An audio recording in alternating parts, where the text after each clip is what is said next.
Let me start us off here. Here we go. Welcome to Lookout Podcast. I'm joined by Lucas Ludwig, who was following a musician career for a little while, a music career, and then changed paths and you went EMT, and now you're changing or chasing down the conservation path. And just found out you also had a podcast for a hot second called Foul Hook. Is that what you said? Yeah. Dude, Yeah, Foul Hook podcast. Yeah, but it was fun. But yeah, pretty much I did music for a while. And that was a freaking crazy career. I bet. I was somewhat of a career musician there. So I had a band that I joined in Arizona. I moved down there for a little while and toured with them, did that for a really long time. And tried to come back and do the whole music thing. And just, I think there was a point where I was just like, I think I'm done with this and ready to just kind of move along. And Dude, is I've it? done a lot of odd jobs. The EMT thing, I kind of fell into recently, and still working on a lot of that stuff and getting things rolling too. But yeah, it's been a good time. And then Yeah, dude. yeah, Well, I was gonna say, I'm man, I sorry. think I that's. didn't. Yeah. Oh no, I was just gonna say, I think that's what we all got in common, man, is that like we're all Mhm. like kind of servants of our, communities. And I think that's Yeah, like this data center thing touches so close to home because it's like that's where we all gather. That's our peaceful spot, is like getting away from the hustle and bustle and taking our families and going and sitting on the water, man. Even if you're not catching anything, it's still a great day. dude, 100%. And I like in my early life, I was brought up fishing. Like I was raised by my grandparents for the most part. My dad went to jail, and then my mom, she had to go do her thing, and so my grandparents raised me like a lot of my early life. My dad got out of jail and like was starting to be like a really good dad, and he'd take me fishing. My grandpa would take me fishing. I got introduced to the outdoors. Like I was an only child, and my grandparents lived on like 10 acres in North Idaho. So, and I wasn't, and we were like, outside of Sandpoint, Idaho, back then, like in the early 90s or later 90s, you had a home phone, right? But like I couldn't just call up my friends or anything like that.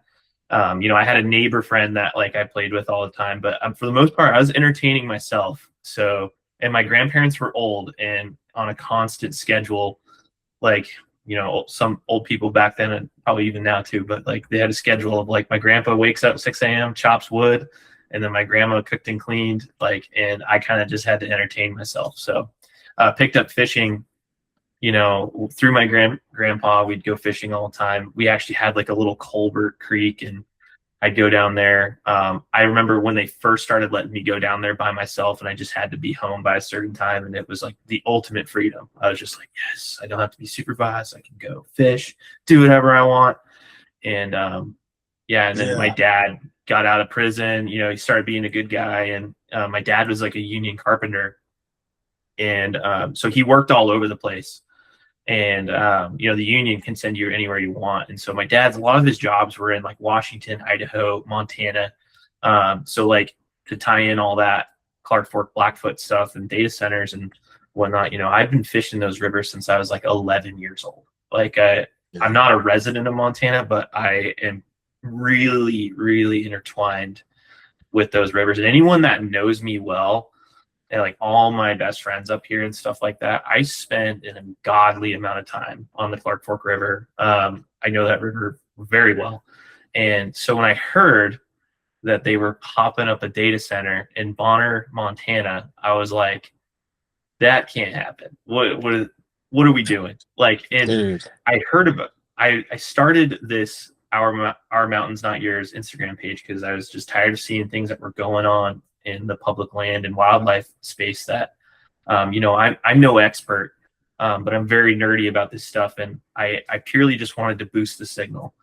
And I got followed by the No Bonner Data Center page, and I was like, "What is this?" And then Yeah. the guy that runs the page, I think his name is Spencer, and I was like looking at it, reading through the county reports, and like just kind of glimpsing at it, and like I what I was like, I'm gonna make a video on this because I feel like there's not enough attention on this because this is huge, and I don't understand how all of Missoula isn't quite involved in this yet, and I think they just don't know. And So I pretty much was like, okay, I'm gonna make a video, and I kind of wish I would have remade that video a little bit because I was a little emotionally charged in that video, and like I just when I get emotionally charged, I don't speak very well, Dude.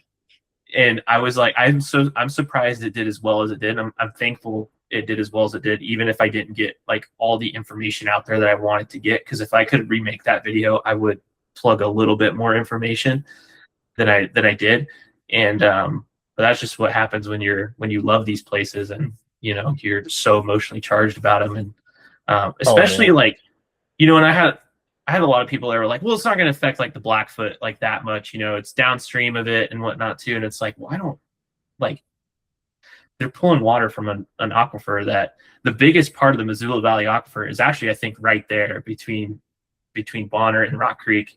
Um, it's the the company that's putting in this data center, right? I read through all the different special exemptions. They applied for like 3 different permits, or they're on their 3rd one, and they're the way that they frame this, and if you actually read all through all the other like special exemption things that they applied for, they rephrase a lot of things in the permits. Like one of them was like we're going to use as much water as a single family home with irrigation, and then in a different report they put we're going to use about 48 to 50,000 gallons of water a month. And then but they're framing it like they're doing it through the like they're like, oh, we're just taking it from the fire suppression well, it's not gonna impact daily groundwater use and whatnot too. Well, the water still has to come from somewhere. It's going to come from the fire suppression well. And as I don't think this company knows what a summer in Montana can look like, like especially in Missoula, it can get upwards of 100 degrees, and those big computers are going to demand more cooling than just like we're going to pull water once a month. I don't believe that. Like I think they're going to have to use more water. And yeah, when I heard that stuff was going on, and I was just kind of reading through the reports, and you kind of can see how like Cranberry is trying to word it to where they're not like lying about how much water they're going to use, but they're trying to mislead. Like they changed their report from like 48 to 50,000 gallons to, well, as much as a single family home with irrigation, which like if you actually look up what a single family home with irrigation uses, it's about maybe like 20,000 gallons a month. And like so, but their original quote of 48,000, 50,000 is twice, 3 times single family home with irrigation. So that doesn't make any sense. Like and it's in the report, you can read it. I know when Paul was on here, he said he wasn't sure if they gave us a number. They did. It's in there that they gave us a number. Then they went back on their number and said, well, as much as let's not give a number. Let's just say a vague phrase, as much Let's as just a single ballpark it. family home with. Yeah, like because I think Couple I don't know gallons if they were too, like, well, we made a mistake saying that, and we probably shouldn't have said that. Well, yeah, because 50,000 gallons of water is a lot, and that's like, and we're talking monthly usage, and that's like, who knows what that looks like in the summertime, like when those computers require more cooling. And yeah. And then my as you know, man, the fish in the rivers are already stressed out towards August when it's super hot and the water levels are low and the water temperature goes up. People don't really realize that. Like as the water level goes down, the temperature of the river goes up just naturally, dude, 100%. Well, here's the thing, like the best times to fish in Montana, I feel like when the rivers that allow it, because most of western Montana is closed to fishing until a certain date. I can't remember the date off the top of my head. Isn't it last Memorial Day weekend or something like that? I think so. Yeah. Yeah, because I don't really start fishing Montana until uh, like usually early summer, early spring, like when the Clark Fork opens. I'm like a big lower Clark Fork guy. Like Yeah, and St. Regis to Tarkio is like my thing. dude, so good. Well, But it's so beautiful, man. Like, and I know yeah, there's like an early hatch in the Bitterroot, and I can't remember exactly what time of year that is, but that's like Bitterroot's usually pretty good early on before runoff, and then like you can't really do much after runoff, as you know, man. Things get too high and muddy. Well, yeah, and here's the thing, like July, August, sometimes even earlier than that, those rivers are pushing 70 degrees. I mean, Montana hoot owls, which I have my own opinion about that, but I'll save that for a second because just a little bit of background. Also, I used to be a fisheries technician with Idaho Fish and Game. Um, I worked in fisheries with them, and then on wildlife restoration projects on the Coeur d'Alene River Wildlife Management Area. So I got to do a lot of waterfowl and fishery stuff there. I got to do red counts and bull trout, the LPO drainage, which was sweet. And I talked in my video the video I first made about the data center going up on the Blackfoot. I talked about the bull trout, and that's also why I was emotionally charged. Is I have a real special connection with those fish. Legally here in Idaho, we can target and fish them, and I would love to see Montana, get to that stage, but they're not doing too well in Montana. They aren't. I think the last report in like 2024 I read from Montana was talking about how red counts in the state were down like 66%, and that's mainly just due to just like environmental factors of temperature and low water and non-native species that are food competitive as well. And so, but yeah, like water temperatures in. Go ahead. Sorry. I was gonna say, so that, like you said, man, like you were getting at there, is like the bull trout species is already stressed out. Like why add something to it?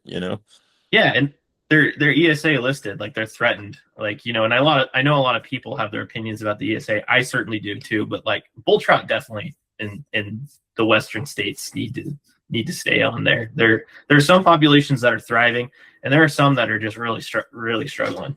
And but here's the thing, like western Montana is in a drought. I mean, most of Montana is all in a drought. So is Idaho, but like the rivers mainly in Montana, other than like the Missouri, and I'm missing I think the South Fork of Flathead. I can't remember if it's a tailwater or not, but like the Missouri being a tailwater, it stays consistently cool all year. You can fish the Missouri in the summer and probably get 60-degree water temps. We love the Missouri. Missouri's amazing. Crap.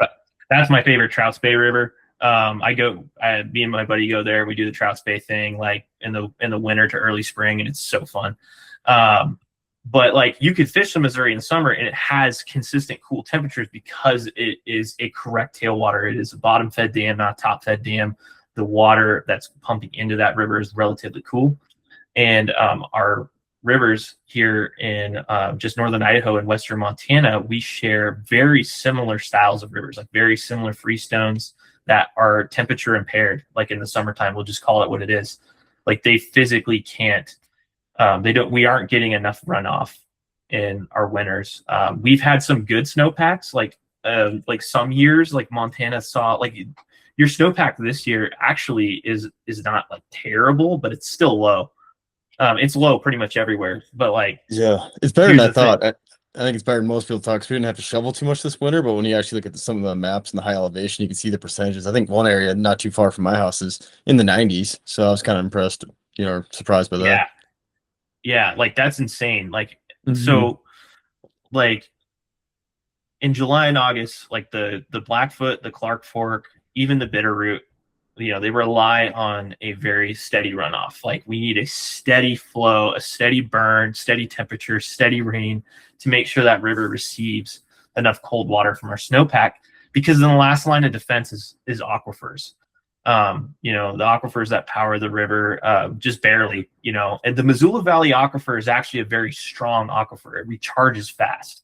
Like, the problem though is when we start relying on aquifers to back up our rivers, and we're pulling as much groundwater as this data center does, and you guys live in a very heavily irrigated farming agricultural area, I mean, we're going to stress out the aquifer. And if you look at like the Spokane River here on the Washington side, last year, I mean, that bitch dried up. Like I'll send you pictures. Yeah. And they're talking, in our river, the Spokane River and the Blackfoot River are different, but because the Spokane River is a dammed river, it's fed by the Coeur d'Alene Lake and the runoff.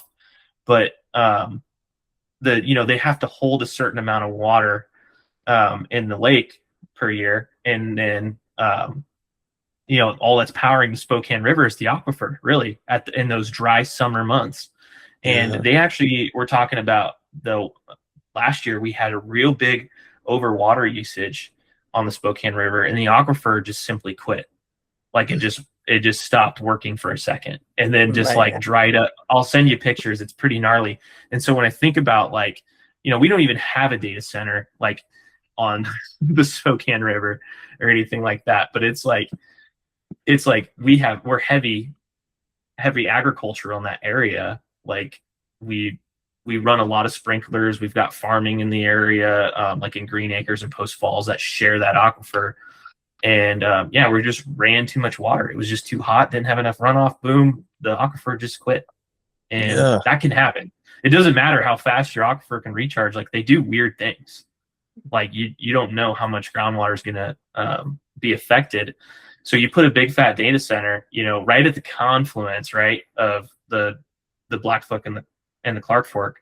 You're seeing 70-degree water temps, stressed out trout. And then the other aspect of that is like, if we start pumping in, a bunch of propylene glycol, into the wasteways, well, that does meet the groundwater, right? So here's the thing about propylene glycol is they have to use it. It's like the safe solvent. It's an antifreeze, basically. Like, it's pretty much the same thing Paul talked about. But like, here's the thing that they don't tell you about propylene glycol is it requires a significant amount of dissolved oxygen. So if you're in a fishery that's like struggling at 70-degree water temps, right, and the trout are just not happy, well, in order for trout to be happy, like, they need at least like a 5 or a 6 ppm. So they need ppm. Gosh, I'm trying to remember back to like a lot of my fishery stuff, but basically that's like the amount of like dissolved oxygen that they need to thrive. And like a 6 is like bare minimum. 6 or a 5 is like they're like stressed.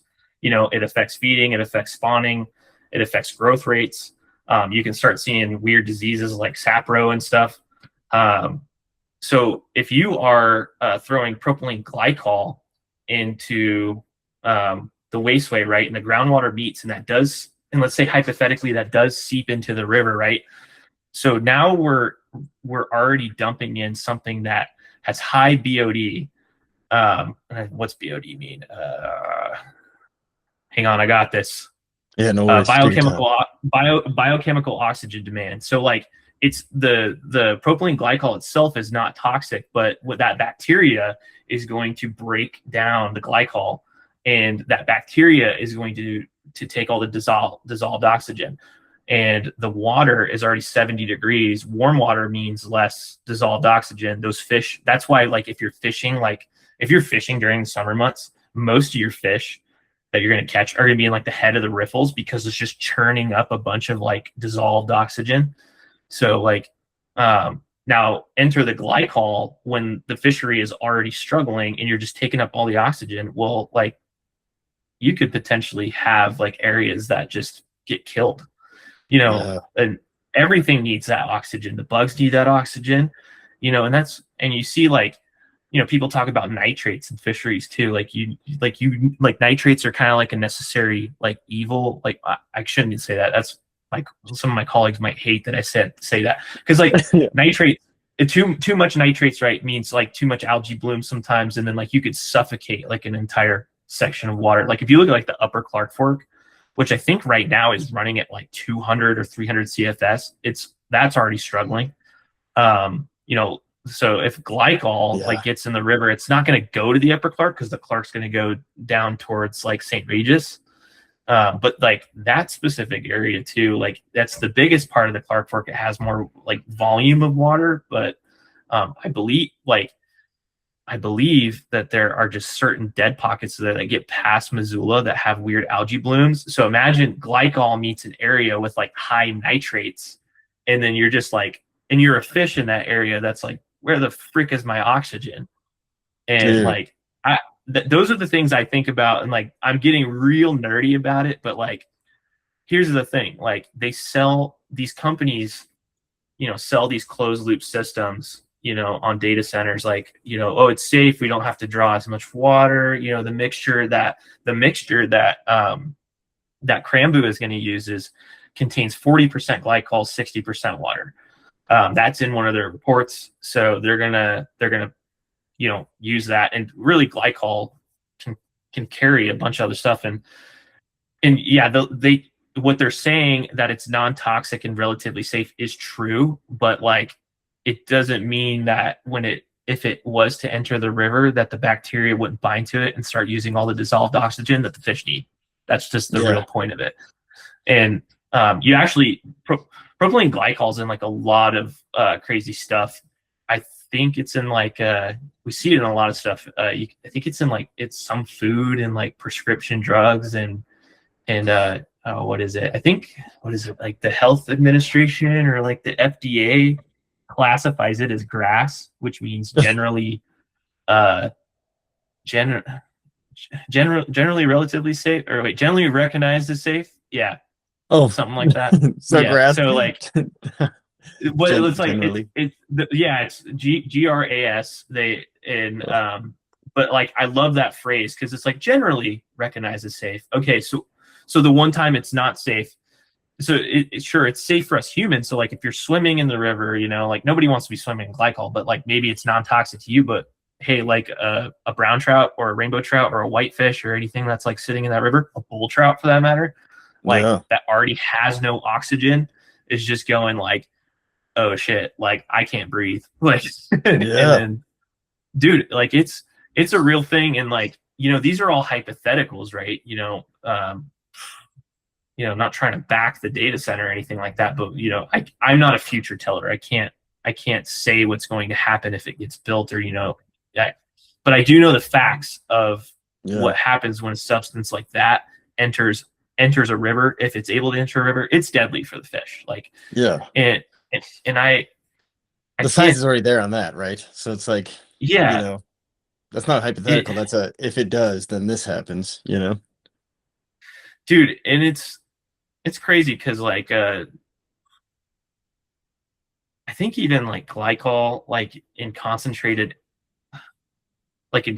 areas, or like small, I don't know what kind of, I'd have to do a little bit more research. Do you know like if there's a treatment center in Bonner, that's how they get all their water? Or does it go through like the county of Missoula or the city of Missoula?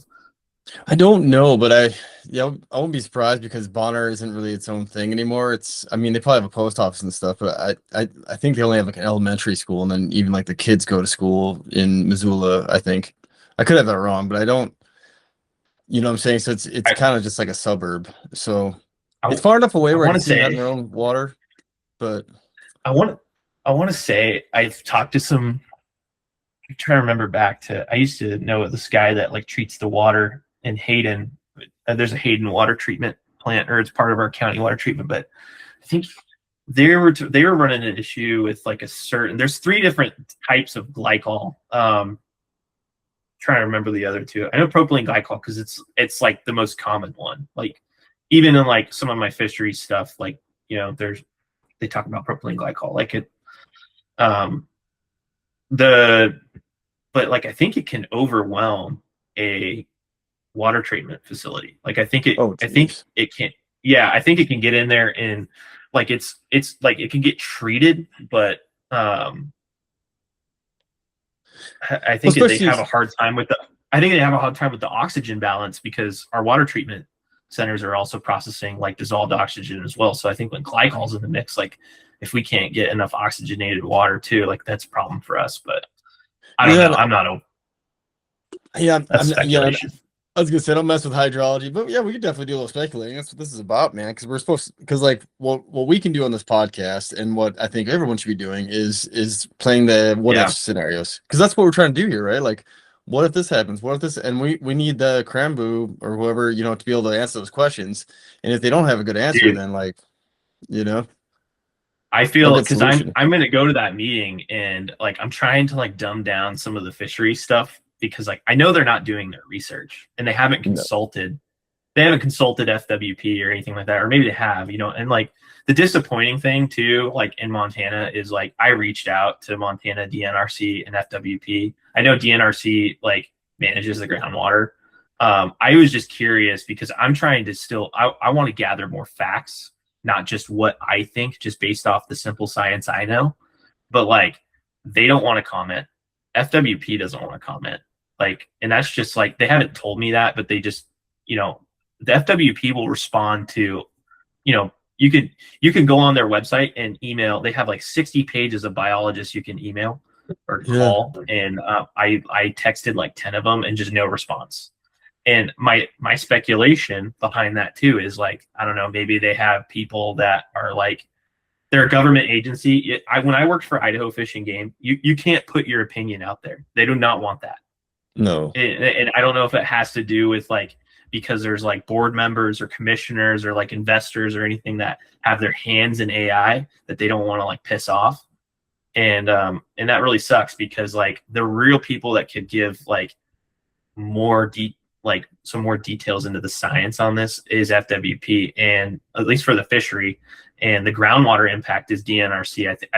I'm like 99% sure that they manage a lot of the groundwater stuff in Montana. But Montana also has weird, like they have like a drought commission that can probably talk on that too.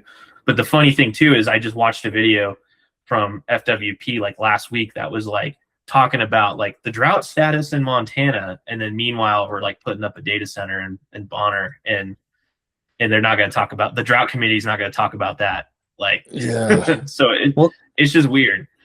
well, totally. And the origin story for most of these agencies, is to protect something. That's why they became what they Yeah. are, right? Like Fish, Wildlife, and Park, like to protect the fish and the wildlife, and it's tough, man. I get it. Like when you get big business coming in and something that's gonna, a national level is gonna affect many different things, right? Like AI is gonna get better, and I don't know, maybe there's some kind of like national defense thing that we need these data centers for. Like there's a lot going on, right? And so it's hard for folks to speak up, but it's also like the reason why you're an agency is to protect the local water, like for fish and Yeah. habitat, I mean, we're all your constituents. Yeah, You know, I just think, I'm just curious, if I was running a state agency, right? Like I don't know how to run a state agency, but like if I'm working at these places and I'm passionate about protecting these fisheries and stuff, like why wouldn't we be allowed to talk about that? It seems like a relevant subject. Like, especially if you but just it's keep like, it like yeah, non-biased, black and white. Like here is the conditions we're in, like you just explained, and here's the possible, side effects or blowback from, data yep, center being parked in the Blackfoot. This is the concerns as a fish, wildlife and park agency. Like we're, like these things are the concerns that we have. So, we're working, and it'd be great if they're like, hey, we're working with Cranbrew, or whatever that I'm saying it wrong, to mitigate the problems and see where we can go, and even if it's feasible to support something like that in the area, because from all I can see on the outside looking in from just the knuckle dragon fire guys, that it doesn't seem like it, man. It doesn't seem like the environment can sustain something like that. And something too, before I forget, what I've noticed in the past, and everyone can see this, man, it's been going on forever. Every time big business comes in with lots of money, they're like, yeah, we'll definitely, yeah, we got safety things, and we got backups and all these things to make sure the environment doesn't get infected. And then they mhm, shortchange that because they're saving a buck, and then something happens, say like, like when an oil tanker spills, it's like, oh well, we'll pay the fine. Not a big deal. We're making enough money. Like yeah. we'll just pay the fine. And that I mean, we got and insurance for that region. Yeah, yeah, like, dude, yeah, it's so man, crazy because, yeah, because it's like, who is going to hold them accountable to anything? Like that hasn't been talked about. Like we don't know, exactly. like who is the police of these data centers. We have to be that.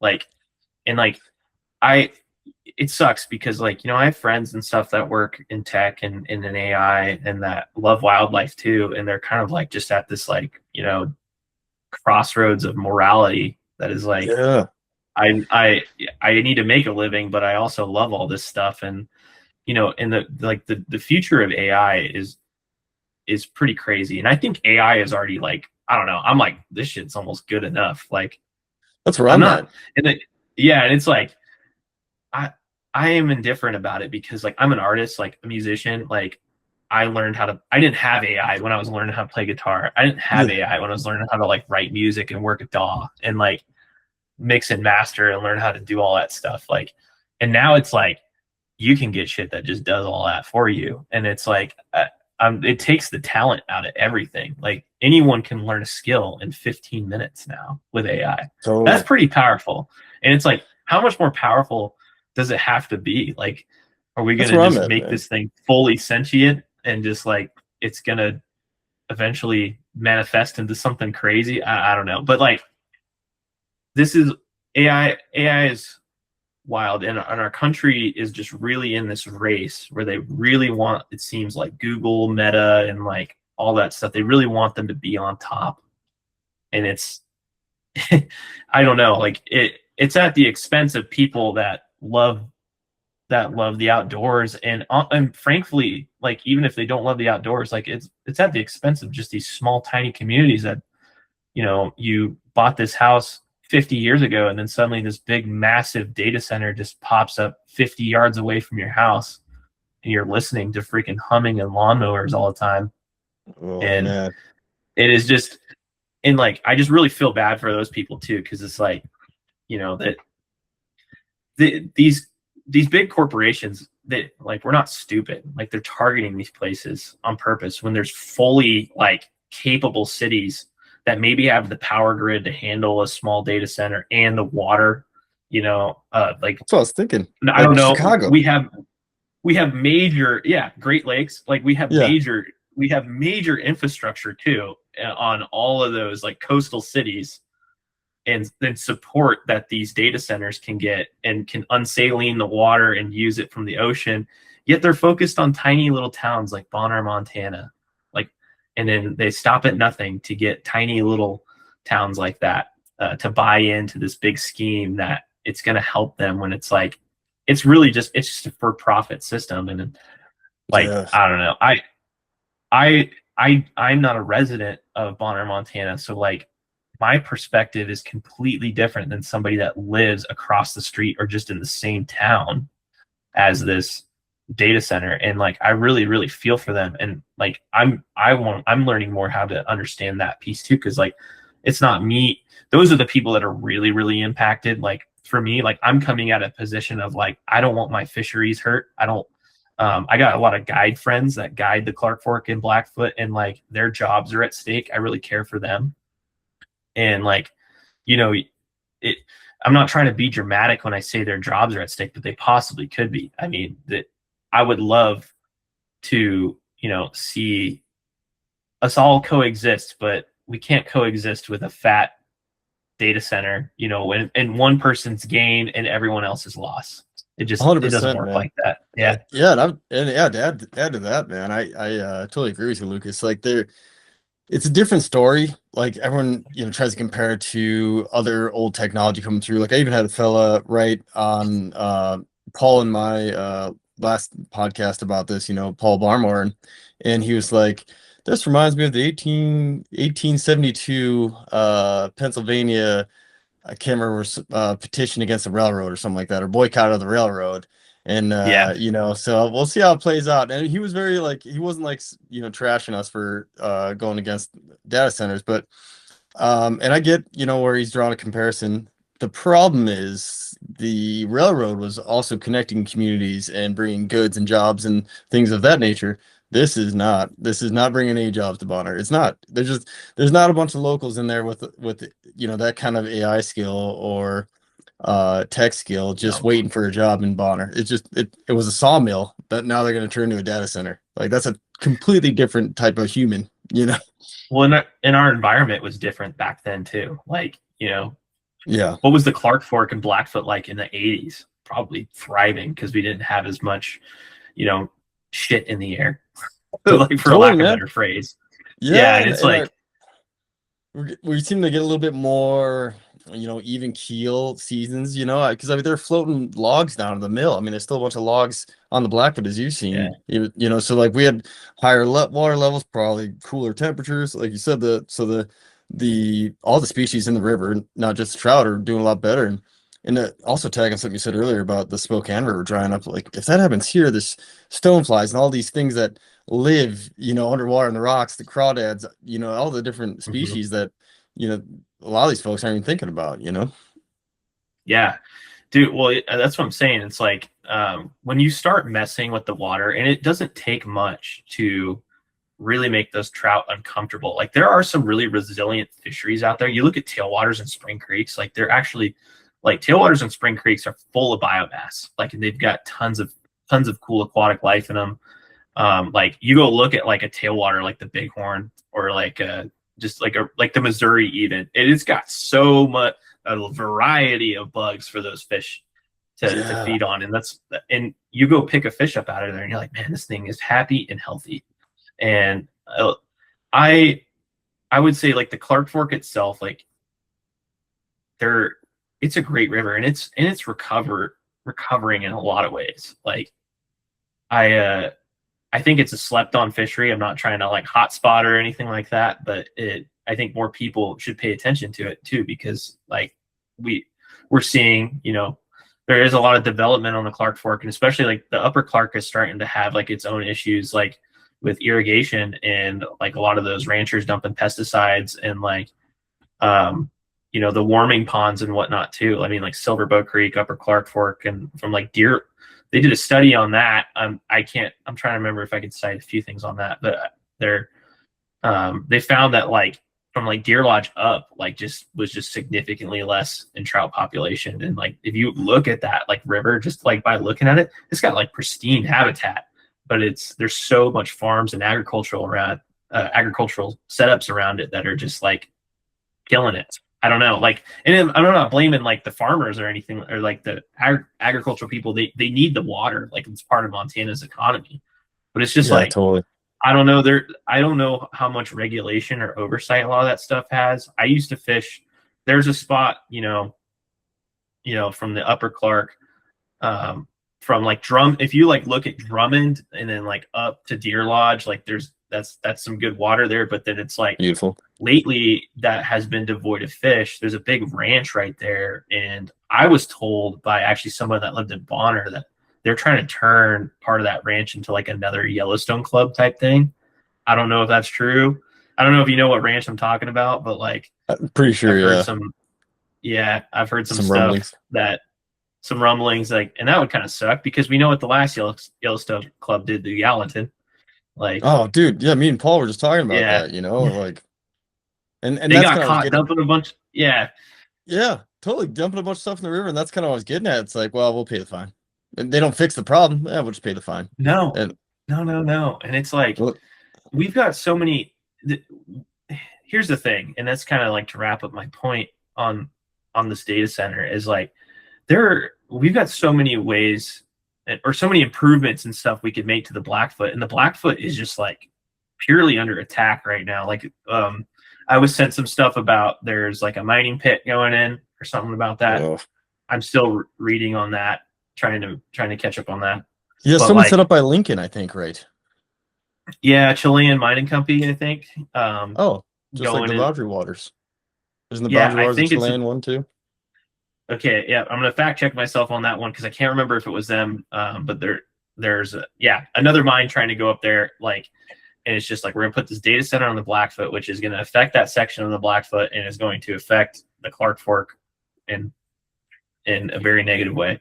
And it's like we could be focusing on, those are such diverse fisheries. I mean, like here in Idaho, we don't have. Okay, I'm probably gonna get a lot of shit for saying this. Our two best freestone rivers are just full of cutthroat, and you get the occasional rainbow trout and stuff like that. Montana, you can go catch cutthroat, brown trout, brook trout. You can't catch bull trout, but they're in there. Whitefish. You've got a huge diversity of fish, like, and not necessarily a good thing or a bad thing, but like, I guess the bad part of it too is like a lot of the brown trout are very food aggressive. and a younger school of brown trout, can eat a bunch of phytoplankton that those bull trout need to survive.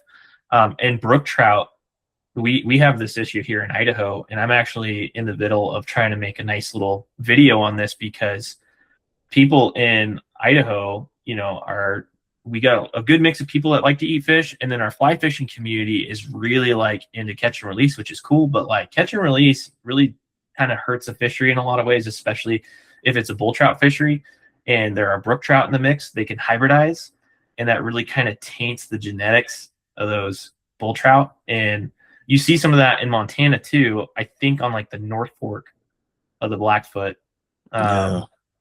Yeah, you could like, and the way you can tell too, like a hybrid bull trout too, is like, and I'll send you a picture of one, is you can like bull trout are very like, they can come in all kinds of different colors, but they got more spots on their back. And then you'll see like vermiculation on the back if it's like a hybrid, almost like a tiger stripe, like if it's a hybridized bull trout, brook trout. Ooh. Yeah, they're cool looking fish. And then the ethical, like here in Idaho, you can harvest up to 25 brook trout. And we have a few rivers up here that you can fish for bull trout in, and there are an abundance of brook trout. And I've physically watched like other anglers just catch a brook trout and just toss it back, and I'm like, stop it! Yeah. Like, Keep that safe. yeah, you either like, okay, here's the thing, right? You kill a fish, if you don't eat fish, find someone who eats fish. Brook trout taste delicious. I don't like eating fish very much, but like I'll throw them in a peak meal or something and mix them up in there and eat them that way. I like that. A lot, or put them in a garden. They're great biodegradable, nutrient rich carcasses that can feed. You use them for something. We can figure something out, but like you got to take them out. Like I'm not asking to take out 25. Like I love brook trout, and I like that they're diverse and that they're here, but like we in Idaho are really seeing an uptick of hybrid brook trout bulls. And when you look at a purely 100% genetic bull trout, like good genes, it is just a brute of a fish, and it is just a cool thing to hold. And we're one of the very unique places here, other than like Oregon and I think parts of Washington, that you can fish for them. They're very very special fish, and like I would love to see FWP focus a little bit more on the restoration. I don't know how much more they can do. Like, I mean, a lot of the rivers are temperature impaired, and the two most important things for fish is they need adequate flows, and they need cold temperatures, especially bull trout. Bull trout would be the first. They're sensitive fish. They're mean and brutes.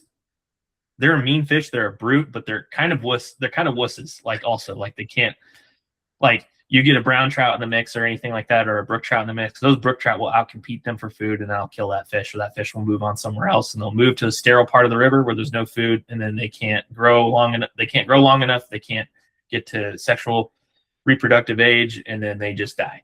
Like they're very sensitive to their environment, and people talk about like, whitefish, are a sign of a healthy fishery. And that's true to some extent, because they're sensitive to all those environmental factors in a river too. But like, if you've got bull trout in a system and you've got happy bull trout, and they're good and they're thriving, that's a good fishery. I mean, there's something going on in there that they like. And especially for years to come, if you're just seeing more and more, that's good. We got a couple of fisheries that are really, they struggle with low water, and that they're freestones and whatnot too, but we're seeing good numbers of bull trout. But I'm also seeing a lot more numbers of hybrid brook trout, bull trout. And I kind of, man. And to that point too, man, it's like all of us are aware of this and trying to do our part to help, bring the river back to what it used to be, like the healthy, whole system of it, and then just a healthy population of bull trout. And it's tough if we're making, and progress, as like you're kind of saying with FWP even, is very small. Like it's progress every year. I think every season we're getting closer, but it's baby steps, because it also took a long time for us to get in the shape we are in with these water systems. And then you throw in like a data center, and you just totally cut the legs out from all of us who are trying to support, a good river system, Yeah, you're backpedaling that, and one of the things I said in my video is it like will halt the recovery, and I'll say, okay, Yes. that's maybe a little too emotionally charged because we don't know yet, but like Yeah. I do believe that to an extent, like especially if the glycol gets in that system and starts taking more dissolved oxygen, what reason does a bull trout that needs really high oxygenated water and cold water, what reason does it have, to stay in the Clark Fork for the most part, or like in that section of the Blackfoot? And like those fish are fluvial too. Touching on like ad fluvial, bigger body of water, like a lake or a reservoir and then the fish rear in the streams. And then they spend their entire life cycle in that drainage. So like Lake Pend Oreille.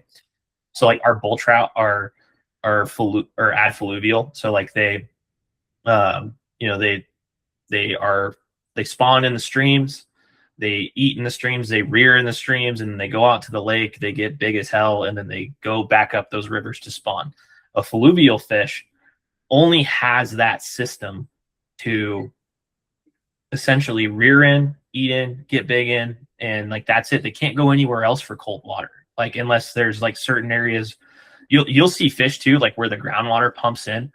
Like there's cold water springs and stuff, and some of those like freestones and whatnot. You'll see fish like pile up on those cold water aquifers during the summer, and like they'll get picked off by like birds and stuff like that. And then that's another thing that I've seen, especially on the Spokane River.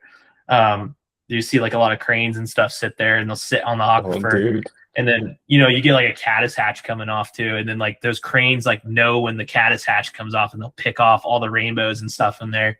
But like, that hinders their survivability too, right? Being a fluvial fish is really the shit end of the stick. Like, unless it's like a tailwater or something, they can go back into the tailwater and get cold water. A functioning tailwater like the Missouri is one of the most functional tailwaters in all of the United States, in my opinion. Oh, it's so incredible. It's a freaking productive fishery. Like, and that is like the way a tailwater should work. But yeah, like a fluvial fish, that's all they got is like the rivers and streams and creeks that they rear in within that whole system. So like, yeah, like a bull trout in Fish Creek, when his water gets low and gets to 70 degrees, he's getting out of Fish Creek, going into the Clark Fork, and maybe going all the way up to like the North Fork of the Blackfoot. Like they'll travel wherever they need to go to get adequate temps, water, and food and cover. Those are the things that they need to survive. Like, and that goes for all the fish in that system. Like they have the ability to go places, but like imagine if all your places are just like environmentally hindered and don't have temperature. You just like, all right, guess I'll die. Like, yeah, like, yeah, I'll just ride it out right here, Yeah, and like we have, we've got fluvial, ad fluvial. Like you get these like weird combos too, where there's some fish that like don't migrate. Like it just like depends. Like I don't know. Like not all the cutthroat in the St. Joe or the Coeur d'Alene River go out into the Coeur d'Alene, like or into the lake. Some of them stay there all winter. Some of them will go into the lake. Some of them won't make it back into the river because they get ambushed by pike and smallmouth at the mouth of on those lower like slackwater sections. Oh yeah. So like there's pros and cons to being like an ad fluvial fish versus like a fluvial fish. But like the fluvial ones, in my opinion, especially the way our rivers right now, they got the shit end of the stick. Yeah, it's tough, man.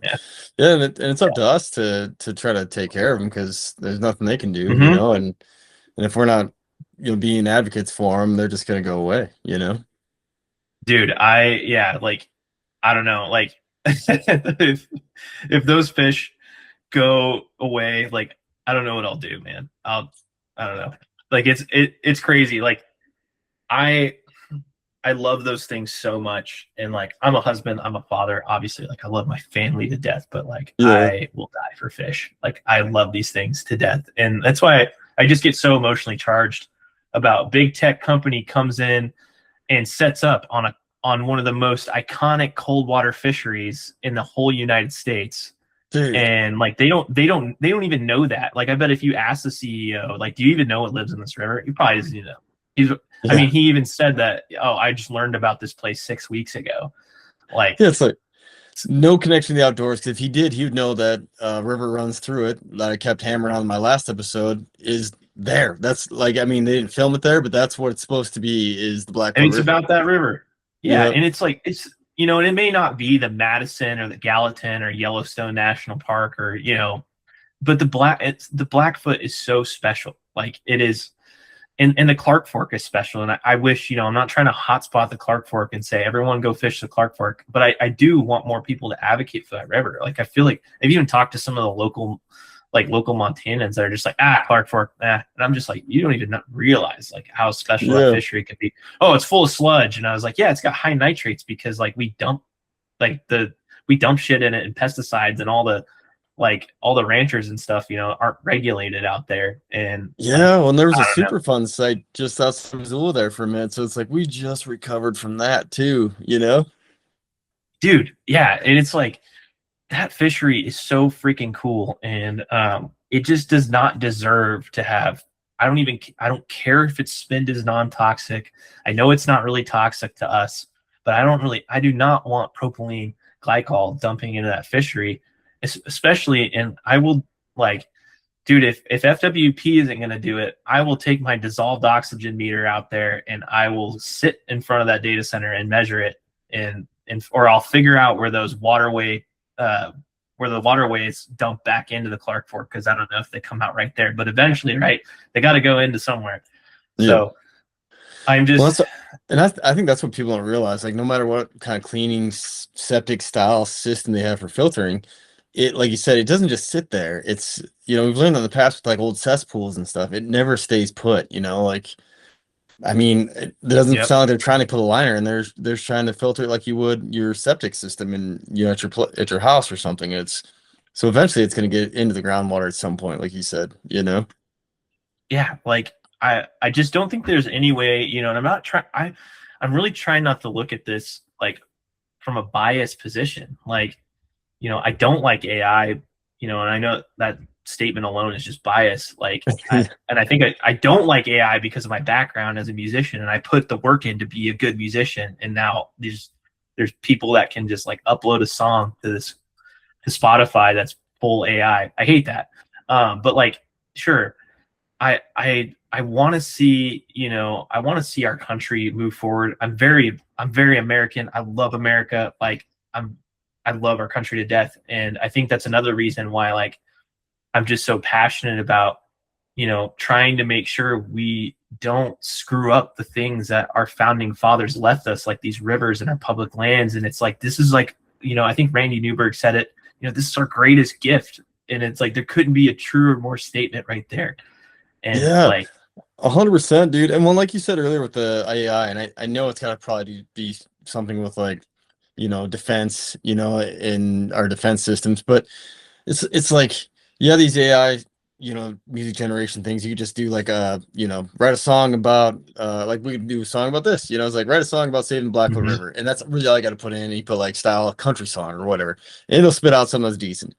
But like still, like that's about as good as I think. I mean, even if it spits out something incredible, it's still, you can still kind of tell it's AI, and you're not gonna yeah, go see it live. Like that's one no, thing no, that AI will never be, man. You will never be able to go, or you'll never even really want to, unless you're going to like some kind of weird rave, which those already exist, you know. dude, the But scary thing though is too, there are some people that can't tell. oh, dude, Like I, not to harp on the older generation, but like I could show like my my wife's like grandparents like something that's like AI generated. They're like, whoa, did you see this thing or something like that? And it's definitely like an AI generated video. And like like they still can't figure out like what's real and what's not. And that's scary.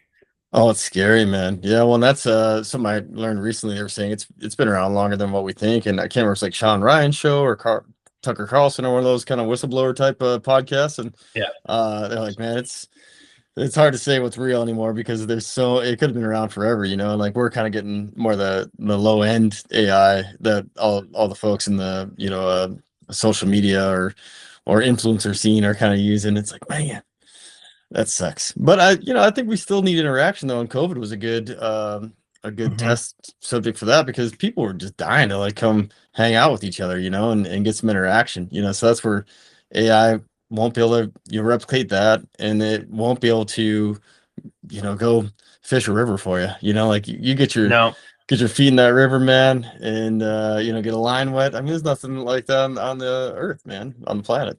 dude, no. And and that's like one thing I'm like, man, maybe I just need to take the CEO of Cranberry Fishing, and then maybe he changed Yeah, his mind.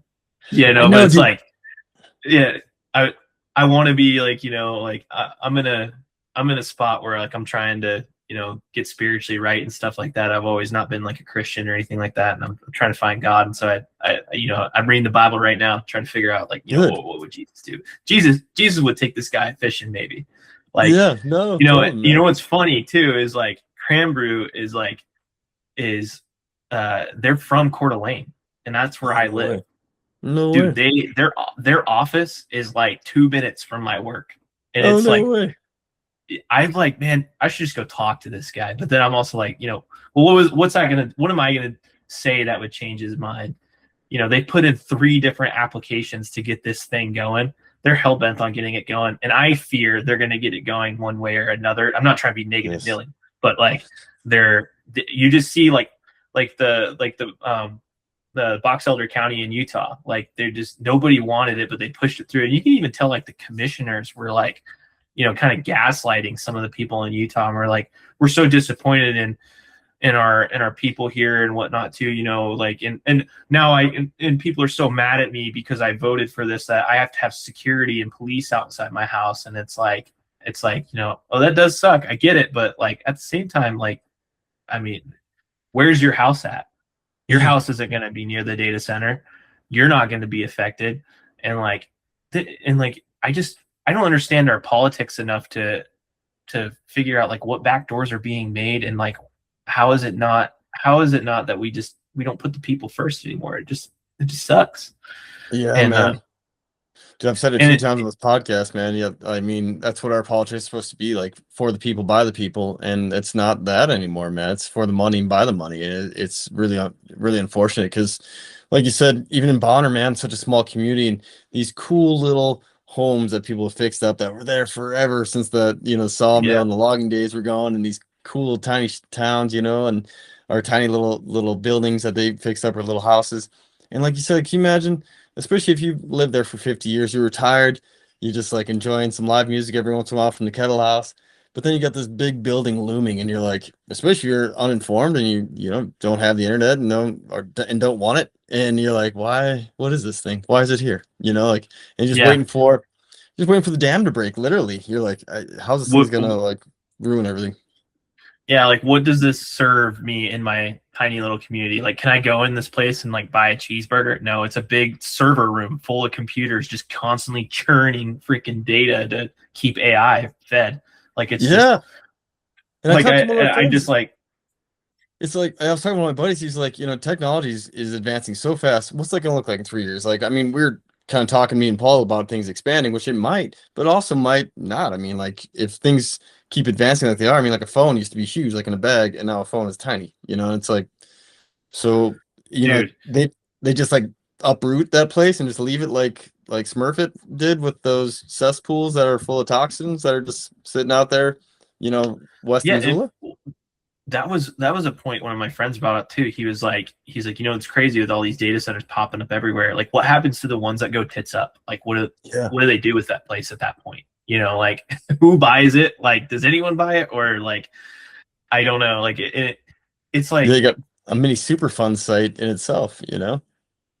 I just and there's some that are popping up in weird random places. Like there's like one in Cuna, Idaho. A Meta is building a big one out there, but it's not really. If you've been to Cuna, there's not like a ton of water near it, but I know they're tapping into the groundwater some way.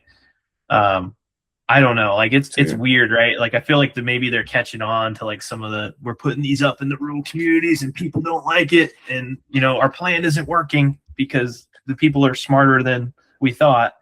And I Yeah, don't it's know. I kind look at the Cranbrew, this company had they put one on the Pend Oreille River in Newport, oh Washington. Yeah, like I actually live like an hour from Newport, Washington. I could go there right now, and I was like, I should go check this place out and just see like what it's like, and maybe take a DO meter down there and just see if the river's like affected by it, because it's been there for years, I think. But the guy that runs the No Bonner Data Center Instagram just posted like this picture, or it's like all these screenshots of like residents that live near there. They're like, this thing is constantly humming, like it sounds like a lawnmower. I'm not feeling well living next to it. Like we're having like headaches and weird stuff. Like you can go read it on his page, but it's like okay, like, you know, that's what the people of Bonner have to look forward to if we don't fight. And like I will not let that happen. I'm just one man, but like I will be there. I don't live in Montana. This doesn't affect me because I don't live there, but it affects me because I love those rivers and I love those fish. And I know what's in those rivers that we're working really hard to bring back, you know, bull trout and whatnot too. And like, you know, my reasons are more so like, I guess you could almost say selfish, because I want to be able to like fish for those things. And I want other people to be fish for those things. And I'm really trying to, you know, I want to make sure that everyone, you know, gets to understand that piece of that side of it. Not only like, you know, the power usage, like the Cranberry's they're not gonna, is it Northwest Energy now that takes care of your guys' power? I thought it was someone else. Yeah, I'm down in the Bitter, so it's like Ravalli County Co-op, I think is who we are, electrical co-op, but I think it is Northwestern Energy in Missoula, I want to say. That's, yeah, so it's like, you know, you know, this Stephen Wood or whatever his name is isn't gonna, you know, if the power goes up for the people that live across the street or just in that general area because the data center demanded so much power, what are we going to say to him, you know, when their bills increase by 100, 200, $300, you know, like, yeah, he's not going to like leave a check in he's their not mailbox. obligated. Yeah, he's not obligated to do anything about it. Like, and so like that's like why this thing can't go in there. Like, so it's, I don't know. I can't wait for the meeting. I think it's bullshit that they postponed it. Just look, here's the thing. Like, and I don't know. I'm not trying to be fringe or like a conspiracist or anything like that. But like, if someone was to come to me with this, Lucas, I have this idea, right?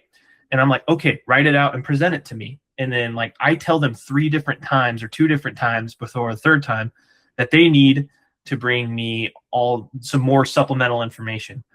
And then let's say one of my friends is like, yeah, I don't like what they're doing, and then gets a bunch of movement behind that. And then I go, hey, you know, there's a lot of heat on this.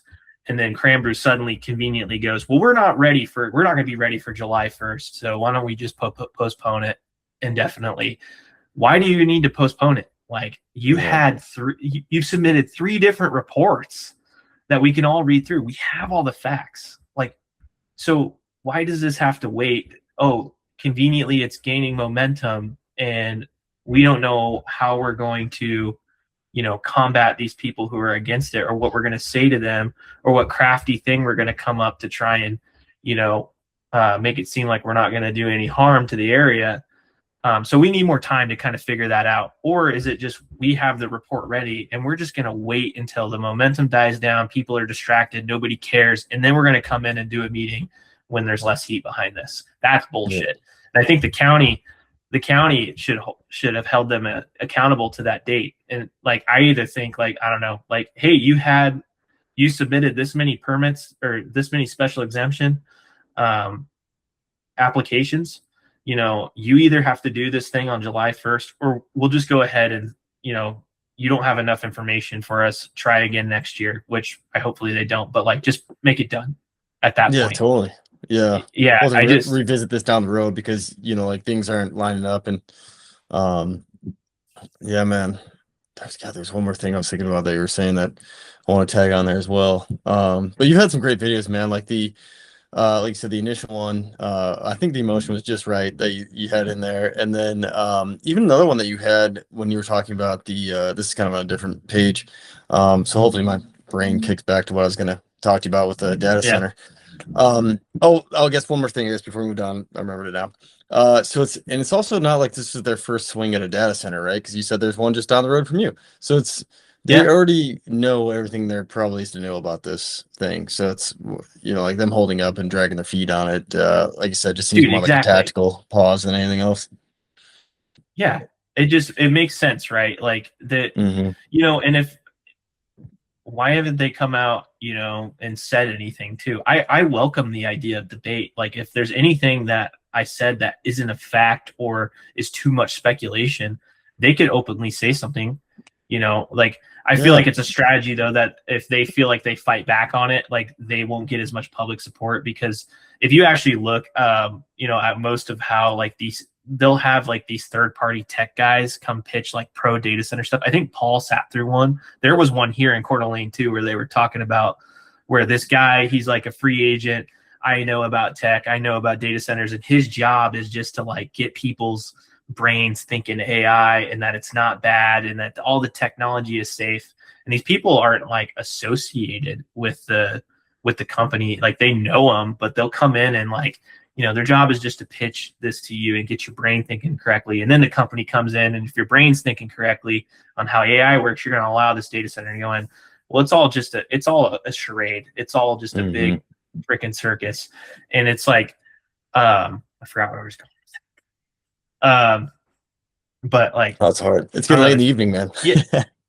Yeah. They built a data center before. They know the facts. It is a tactical pause. Like they can come out and tell us, their side of stories, and just say something. And like I'm just very weirded out. Like nobody else like in the government side of things, is interested in kind of trying to at least bring up more facts to support this, or has a different fact against something I've said or Paul said or anything like that. That would like nobody's tagging in because like I feel like they're not either allowed to say something or they don't care. Those are the only two things because this is a big deal. Like Yeah. it's we allow one data center there that opens the door for everyone else to come in and start getting water usage rights, and then we're really screwed. Like Yeah. and And then also I like you have just a few points where you on and off the river, and then even if you even want to, like maybe the river's in such bad shape you don't even want to be on it anymore. And like you said, to your point too, man, it's like I am very open about like my opinion on things, and also I'm very open to changing Mhm. my mind on things. I had Same here. yeah, I had Sam Forstag on who's running for representative of Montana, and we got a few of the information points wrong about Montana DNRC, and they reached out. Their public affairs person, public information person, reached out, and she was awesome. She's like, "Hey, just wanted to clarify some things and maybe make some adjustments, and wonder if you could do a post to, Yeah. straighten out some information you got wrong." I was like, "Absolutely," and I was like, "Please come on and let's talk shop and get those facts out there for folks." And dude, I'm so open to that, man. I mean, that's what podcasts are for. It's like if you think I'm wrong on any of these, stones I'm throwing, like, come talk to me. Like, it's an open Yeah. forum. Like same here. My knowledge is all of just like I've had the benefit of working with some awesome biologists, and like I've had the benefit of being a fishing guide for a summer too, and like and a lot of my experience just comes from being on the water and just like researching and like knowing what trout need and knowing like and just like I call it simple science, I guess. Like I'm Yeah, very like, but if there's something I got wrong, I'm okay with admitting like I'm wrong, but like give me the facts also because like it could be something I've known my whole life, but yeah. I need some or at data least thought behind I this. known. Yeah, Yeah, like and I'm a nerd when it comes to a lot of this stuff. Like I love talking wildlife. I love fishing, and I really I I'm really on a mission to just boost the signal and get these things that even just like not things that I'm not covering, like other people are covering. I just want to be a platform to be a voice and just get that stuff out there and just and encourage like the investigative side of things on this because I feel like there's so much to unpack with a lot of stuff in our public lands and in our streams and our rivers and stuff that just doesn't get talked about enough. And like even if it means I get to hunt and fish less, like this is important to me. Like I have a 2-year-old daughter and a wife, and I really like, I'm not, again, not trying to be dramatic, but I fear for the day that we won't have public lands in our lifetime and places to go fish. And we are just, you know, gouging the resource. Like is, Yeah, man. Well, yeah. and like that, I'm the same way, man. I'm a father, so my investment in this is huge. But also, I can't remember who said it, but there's been probably a number of famous people that stated this better. I'm going to state it, is that it's our responsibility to do the best we can for the next generation, right? Like we're the ones Yes. who have to protect these places so that that next generation coming up, our kids and their kids and all that, have the same opportunities. So it's like we all, as public landowners, all have responsibility in this fight, and we need to. And even though, like you said, it feels impossible, because I get a little bit of that once in a while. I mean, especially that damn Chilean mine that looks like it's getting greenlit to go up by the Boundary Waters, and there Mhm. was I think there's, I mean, I'm going to ballpark a number here, but I want to say there was like 99% opposition from the public on that sucker, and it still got pushed through. And it's, how does that happen? So it's, Dude, and if you want to radicalize people, that is the way to do it, yeah, unfortunately.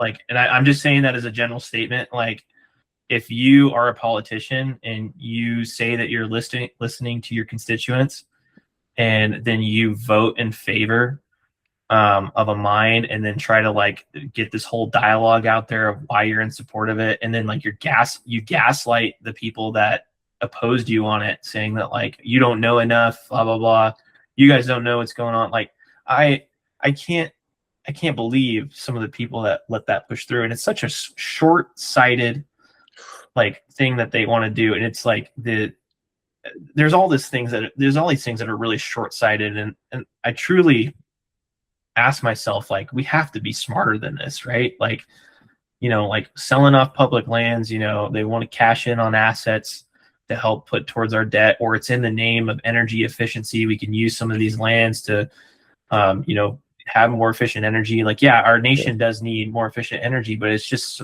all short-sighted stuff that like really, it's at, and I'll be selfish in that retrospect, that it's like it's at my expense, and it's at my people who love our public lands and fishing and hunting and recreating outdoors. It's at their expense, and it's like yeah, at the we're not environment. we're not Yeah, we're at the not expense of the putting in environment, enough.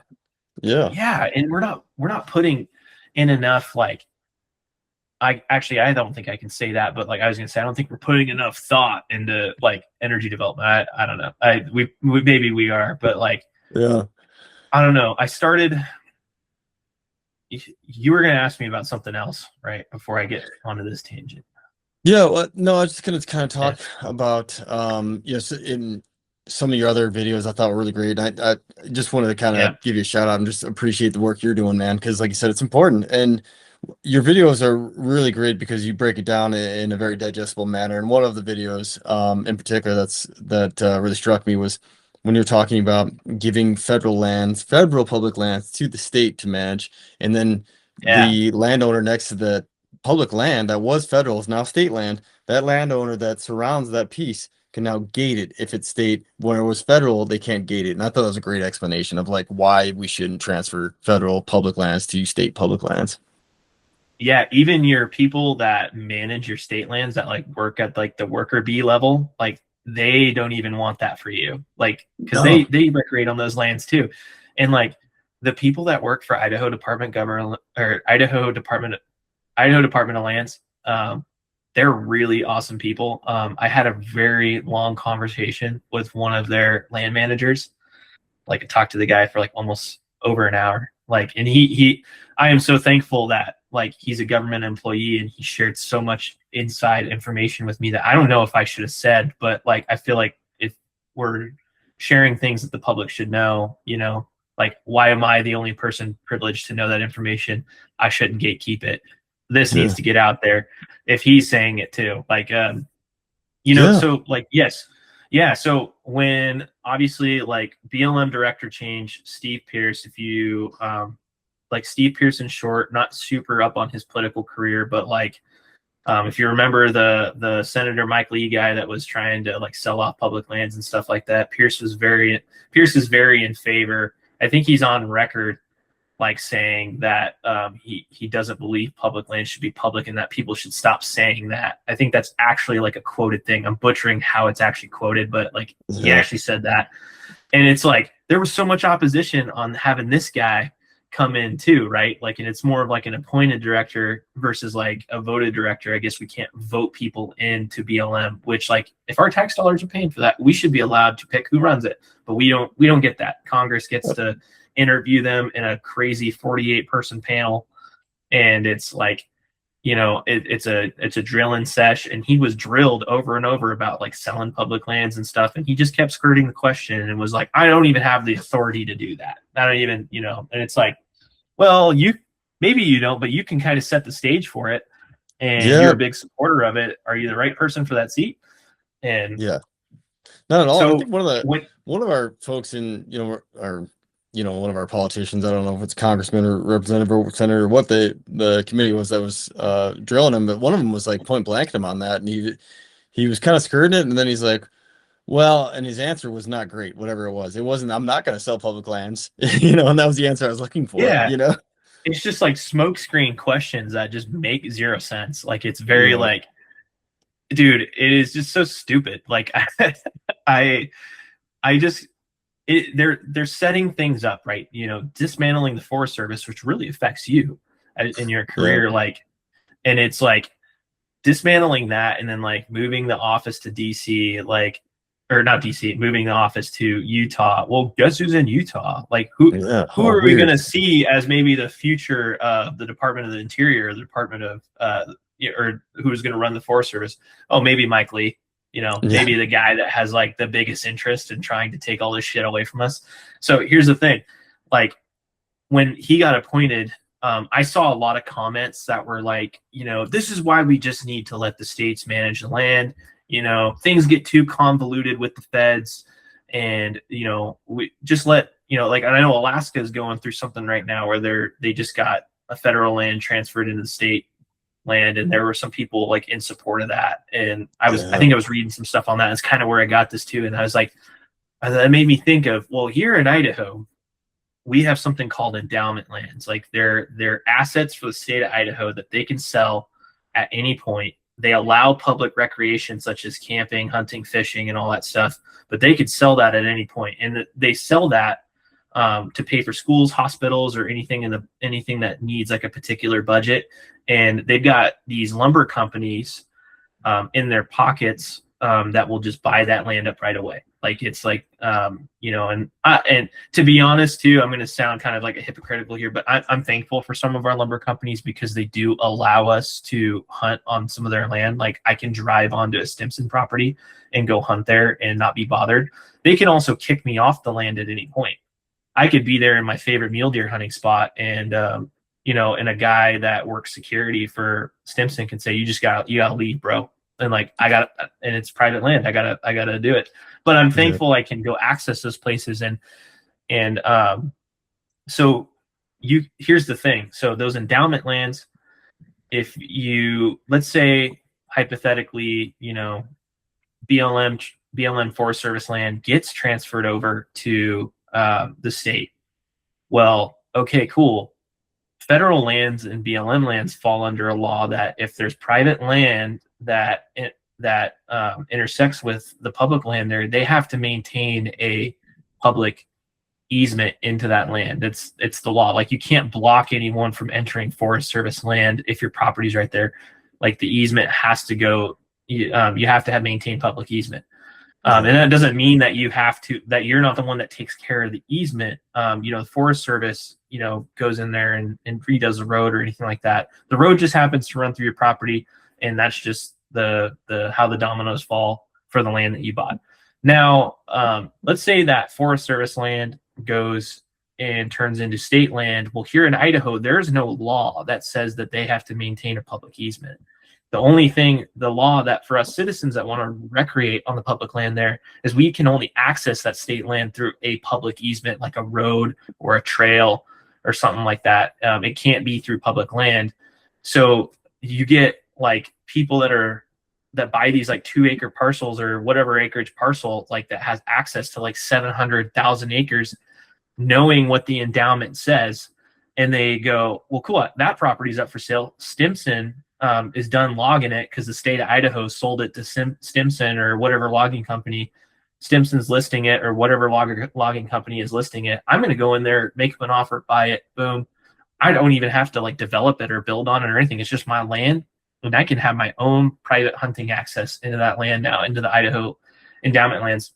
Now, that's if Idaho sells those endowment lands that are accessible to your property. Now, you as the private landowner lose access, depending on if the new private landowner gives you permission.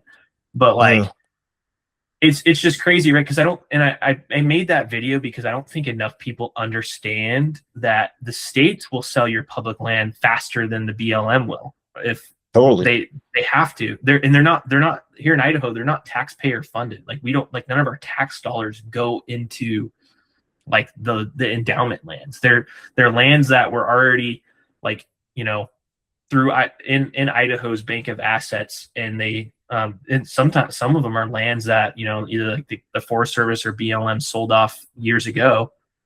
So that's a prime example. Also, what happens when the BLM or the Forest Service sell land and the state takes it over is just the laws change, and like, sure, you can access it, but they can take away that access at any point.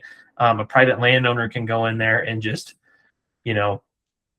block you off from going in, and he's within his legal right to do that. And it's like the shitty thing I hate is, like, I'm not anti-private lands, and when I posted that video, I got a bunch of like hate comments from like all these people who are pro private lands, I guess you could say, and they're just well, why don't you just walk in, fatty? Like, and it's like, okay, and I was like, okay, from where? Like, where's my public access point I walk in from? I'll walk in. I got no problem with that. We can't corner cross, so Yeah, we can't, exactly, dude. And like, I feel like and I'm not anti-private landowner, and I'm not trying to like villainize private landowners, because there are some good ones that are doing the right things. And and even if you don't let somebody hunt on your land, it doesn't mean that you're not doing the right thing. It just, like, I think if you are a private landowner and you know what the endowment says and you are blocking the public from accessing it, I think you're selfish. Like,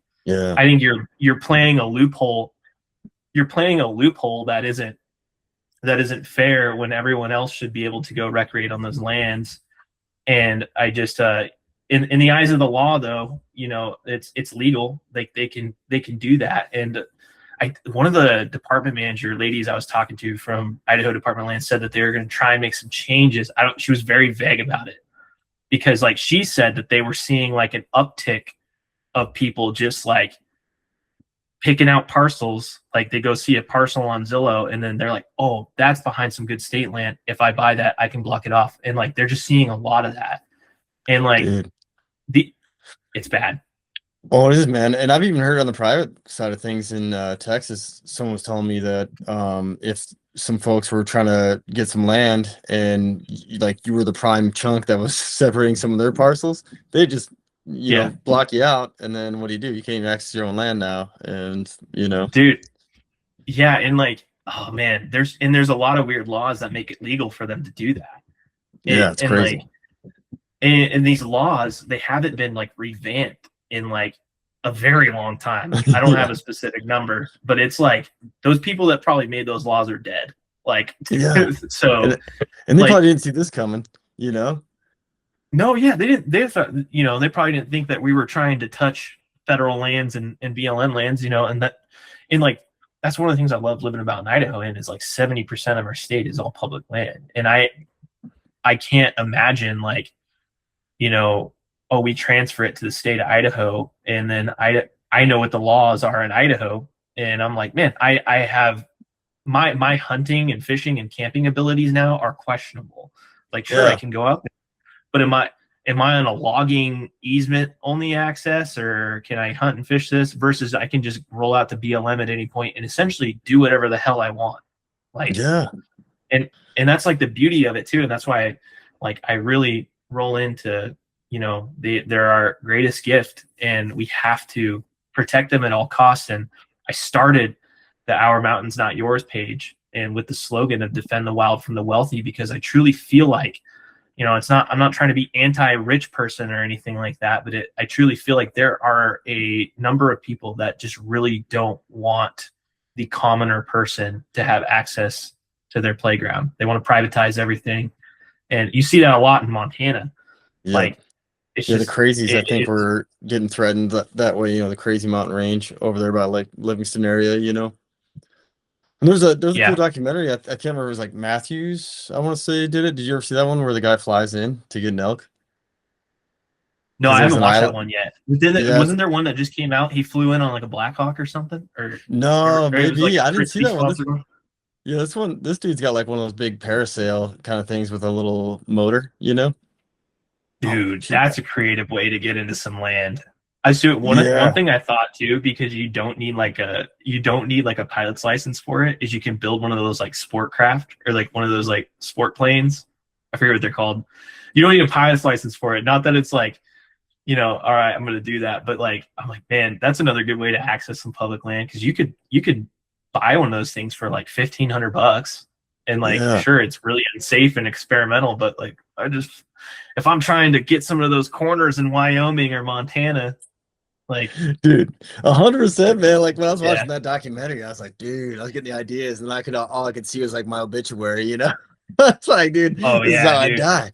But like dude, I got a little bit of I would, parachute experience, like so I'm like, man, I could probably do that, dude, honestly, someone would show me how to use it, and I would get on that thing and get too excited, and then like crash into the side of the mountain and die. That's like Oh, my thing. dude. I would also, dude, because I would use that to access some of that pristine, with some of that pristine. What do you got? You got some really fun mule deer hunting spots out there, and so you got some really good sharp-tail spots on some of those corners out there. Oh, dude, So for I just sure, got man. I just bought a bird dog this year, so we're gonna go do some sharp-tail hunting in Montana, and Oh, yeah, it's really dude. good for. I've heard sharp-tails are really good for young dogs, so he's gonna kill it out there, but we'll see. Oh, it'd be great, man. Yeah, Yeah, I've got a bunch of quail in the Bitterroot too, so like it's just awesome, man. I got a Labrador, and the quail keep him busy. that's good, dude. Labs are cool. I was thinking about a lab, but I've never owned a pointer, and like I wanted to get a pointer so bad, and I fell into this dog, and he's been a good dog, and it's cool to watch a pointer work. Like, Dude. and labs are good flushers, and there's like good pointing labs out there too. But I've watched like pointers and like flusher combos too, and I don't know if you've ever seen those. And like, have you ever been like legit bird hunting, like gone like chucker hunting or anything like that? Yeah, man. And my dad growing up had the Yeah, short hair, so we started off as pointer, like kind of a pointer family. And my dad always wanted a lab. It was a gift, was the German short hair. So he, yeah, and it was a great dog. And then but he was always more of a waterfowl hunter. So he wanted something that had a little bit burlier coat. So he went with the yeah, Labrador. But like you said, it's so nice, especially when you probably, have you ever hunted with someone who's got a wild ass lab that can't really, they're flushing everything, and you gotta like run to keep dude. up with them. And oh, I that's I where a love pointer is I so much love better. labs to death. I love labs to death. Well, pointers can be like that too. Pointers are very like young pups too. They'll blow coveys, and I've seen dudes like beat the hell out of their dogs for blowing coveys. Like, Like, damn it. and like, yeah, like, and it's so funny because like, you learn in gun dog training, like most of the training is like for you. I have a really good gun dog trainer. Like, shout out Forties Gun Dogs in Spokane. Yeah. Like, they're Danye. He's like probably one of the most birdiest dog guys I've ever met, and like he's a field trials guy, so he's like he's really really dialed, and he's very like in tune with his dogs, and he's got a Yeah. pretty cool special connection with my dog. And but like, yeah, so you learn like casting and stuff, like how to like signal your dogs, and like the I've been on bird hunts and like chucker hunts with one of my buddy's dogs and stuff like that too. And we've been in the hills where it's like pressured and stuff. But it's funny sometimes because you can hear a lot of like the older guys go, "God damn it!" just like yelling at their dogs and shit. Get Yeah. over here! And then like their dog's not like properly trained on like hand signal recalls and casting and stuff. And then like them yelling is like causing birds to like hold harder, flush earlier, and it's like Yeah, dude, I'm just getting into the whole bird hunting thing, but I've been like obsessed with it. And now I'm like in this, like, I'm a big archery elk guy. Yeah. And like, I really want to go do sharp tails in Montana. I'm going to spend a lot of time doing sharp tails in Montana. And that's during my archery elk season here in Idaho. And it's like, I'm I like at a know. crossroads. Dude, You know, it's what's tough to funny? balance it all. My Like, wife just, oh, go ahead. yeah, go ahead. No, go ahead, man. Oh, I was just going to say my wife, as an anniversary gift, like got her hunter's ed done for me.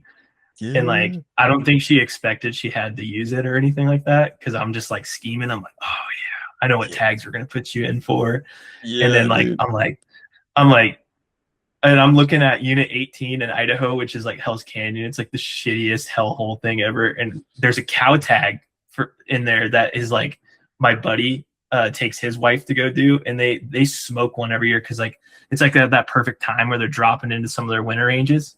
Mm-hmm. So there's a ton of cows, and like you got a high harvest percentage. But I'm like, man, she doesn't even realize the hellhole I just signed her up for, and I can't wait to show her. I'm just gonna say, dude, like high output, high risk, but high reward, dude. Like you said, like the odds, man. I don't think I've ever heard anyone pulling that tag and coming up empty handed. You know, like it seems like a really good spot to go. I've never been. Yeah, the rifle tag is kind of, I don't know if it's that hard to get. It might be kind of hard. I don't know. I thought it was, but I don't know. The cow tag is like a really easy draw. Like, it's like you got a 70% chance to draw it. And dude, you know, I'm just she just wants to, like, you know, go hunt with me. And then like, I'm like, well, that's perfect. I'll do my archery elk tag, and then we'll do a rifle cow tag. Cause like if I get 2 elk, awesome. If I don't get my archery bull this year, you know, I know. And I've been to Unit 18. I've chucker hunted that area, and all I see is elk. And I'm a big steelhead fisherman, so I go down there to Riggins and I steelhead fish. All I see is elk. And I'm like, man, do I want to sacrifice my bull tag this year and just go shoot a cow? Because it'd be so stupid easy. Like, granted, that's not like easy country to roll around, but like I've been through that area in October, and like I've seen like 70 plus elk in that area. Like it's a good spot for a cow, but it just, that in Idaho, that's your elk tag. Like, you don't get, you only get one. So yeah, dude, that makes it tough, man. But like you said, it's kind of fun to have that balancing act, man. And then you know, like I'm with you, man. I've been doing a lot of bird hunting with my dog, and I'm not such a good I don't know what you call it. I was gonna say horn hunting, but I'm not so good at like elk and deers. We got a lot of deer around here, so deer hunting isn't really that big a deal. I mean, if you're going for like a trophy muley or a trophy whitetail, I mean, you got to put some work in. But if you're just putting some meat on the table, man, there's tons of whitetail around here. And you know, like my first deer was a mule deer, just a little forker. Yep, so was mine. Nothing impressive. Same here. Yeah. But, you know, I went into the Frank church, and my 2 friends, my 3 friends, you know, we all planned this Frank church hunt thing, and it's like a guaranteed draw unit in Idaho. So like if you do it as like your first choice, it's a unit 27. You can do like you do it as your first choice. It's a guaranteed draw. So I did that. And that's like your deer tag in Idaho. You can't buy another one unless it's like a leftover tag or anything like that. But then you're paying non-res price. So I was just like, I waited all like October we went first week in November, flew in, and like I was a kid in a candy store. I love the Frank church, but I also did not know how much of an ass beater that hunt is. Well, my friends tried to tell me, but I remember they made me eat like a bunch of mac and cheese and drink the night before. So all 4 of us are like hungover, getting out of the airplane. And then, my buddy's like, oh, 3,000 feet of elevation gain. We got about a 6-mile hike. And I'm like, this is going to suck ass. Like, dude. And so we set up camp, and we didn't even make it all the way to our original spot because like, and my 2 other buddies are like, my 2 buddies that planned the hunt, they're like G.I. Joe. They're like ex-military, ex-cops. Like, they're way more in shape than I am, and my other friend was. So we're just like, they're taking us up, you know, and they're just big smiles on their faces, like running this, like doing their thing. And meanwhile, I'm back there, and I'm like, I think I'm going to throw up. I don't think I can make it up there. Like, I got 80 pounds on my back. I couldn't even stand up with my pack on. And, and then like day 2, I was just, but the plus side of that, I'm making it sound like it sucked. It did suck, but the plus side of that was like, like as soon as we got off the airplane, we started seeing deer. And like there were deer everywhere. I was a kid in a candy store. You could glass that area all day and I'd be like, there's a nice buck up there. Well, he's hanging off the side of a fucking cliff. And how am I gonna get to him? And so I'm sitting there like, oh, I did not prepare enough for this hunt. And I was warned about this. So this year I actually lost a lot of weight. I got in a really good shape. When I went on the Frank Church, I think I was like 260 something. And I'm 239 now. Nice. And yeah, and like I prioritized my fitness like crazy. I'm still trying to get a little bit better at it, but it's like, but I am going back into that unit on day 2 of that hunt. I was like, there was this like little forky that kept coming into her glassing setup. He was like a little 2x2. He's definitely like, I'll call him the fork and horn, but he was a 2x2. Yeah. And it's funny because there's like 200 class mule deer in that unit. Like there's no shortage of big bucks in that unit. And my buddy Austin's like, he's like, well, what do you think, man? You want to kill that deer? And I was like, I think I'm going to kill that deer. And I just ended up smoking him out. Like I'm shooting, and like I had my 6.5 PRC and I'm shooting like the 147 grain, like match grade ammo. That's like supposed to be like shot out to like 200 yards so it can get its full expansion. Well, I shot this deer at like 90 yards and absolutely grenaded him. Like I think it fragmented off the side of his rib because I wasn't set up very well and I pulled the shot. And it fragmented off the side of his rib and blew his freaking stomach up. And like I was like, oh shit. Like I thought I missed. And my buddy Austin filmed the shot, but I thought I missed. So like I was pissed. Like I just missed like the easiest shot in the world. I'm packing up my gun, walking all down the hill mad. And my buddy Austin's like, well, dude, what do you think? And I was like, I don't know. I think I missed. And he's like, no, you didn't miss. Like you freaking drilled that thing. I got some news for you though. It didn't look like a good shot. And then, and I was like, and then I'm watching back the video and I was like, oh shit. Like, cause he did the little kick. And I was like, I absolutely biffed that shot. And my buddy Forrest comes running up the hill and he's like, hey, yo, that thing's dead. That thing is deader than dead because his entrail. And I was like, oh, did you find him? And my buddy Forrest is like, no, I just was kind of blood trailing a little bit, and his entrails or like his insides are like spread out over the entire hill. So he's down the hill dead somewhere because he's not living through that. And sure enough, like 80 yards or like it was like 100 yards from where I shot him, he was just piled up on the side of a cliff. And so we were like trying to like skin him out, and I'm trying to like my friends were so awesome. They're doing like most of it for me, but I'm trying to like get in there and learn and stuff. And meanwhile, I'm like trying to hold my body weight up, and I'm super tired trying to skin this deer.